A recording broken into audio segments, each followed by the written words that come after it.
They set off without water, food or spare clothes. 3 adventurers headed out in the middle of winter on a rafting trip down the swollen Mersey River in northern Tasmania. But they hadn't counted on the rough ride, and a day later the 2 men from Devonport and woman from Sheffield were being winched to safety from a treacherous gorge.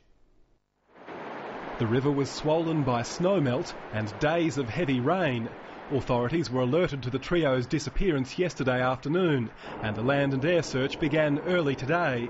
About 9 a.m. their car was found near Mole Creek. An hour later the 3 were spotted in a narrow ravine 10 kilometres downstream and winched to safety. Apart from being cold, they're all okay. They've been assessed by the ambulance and they're back with their families to go home and get warm. Without wetsuits, spare clothing or food, the rafters admit they weren't prepared.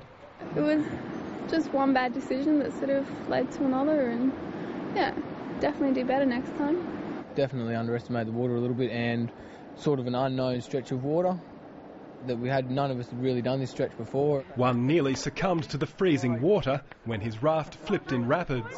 It just hit me really fast and I couldn't use my arms, my body sort of shut down really fast.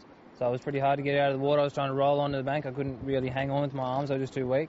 The group spent a cold night in the bush trying to keep their spirits up. Cracked a lot of jokes through the night. Sang a few songs. Because we didn't sleep much. The group had originally planned to tackle a more sedate stretch, but a last-minute change of plans almost proved fatal. We're very lucky that they made a decision early to get out of the water because they were heading into some very serious rapids. While the rafters praised their rescuers, the helicopter crew admit it was heart in mouth. From the pilot's point of view, if something goes wrong, the fact that we're in a ravine, yes, there's nowhere to go. So you've got steep cliffs either side, there's no flyaway capability. The adventurers say they might try it again with better preparation. For now, they'll settle for a meal and a hot shower. David Reilly, ABC News, Mole Creek.